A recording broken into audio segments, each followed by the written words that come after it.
Is your automobile repair business under a sales tax audit?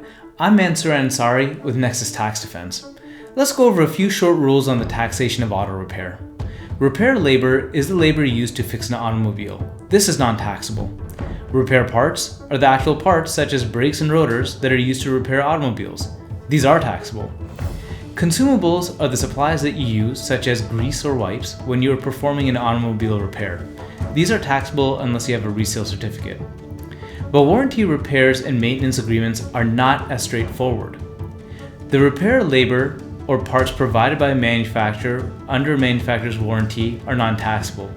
You can also purchase parts to be used in repairs under a manufacturer's warranty or recall tax-free by issuing an exemption certificate. Maintenance agreements by the manufacturer are also fully tax-free for both parts and labor. But when you're dealing with extended warranty or optional maintenance contracts, the contracts themselves are not taxable, but the parts used in performing repairs of the motor vehicle are taxable. The service provider must collect sales tax on these parts. Now, here's the biggest twist.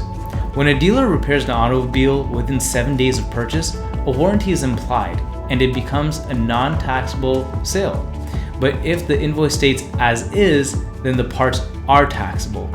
Call us if you need a hand with this. Thank you.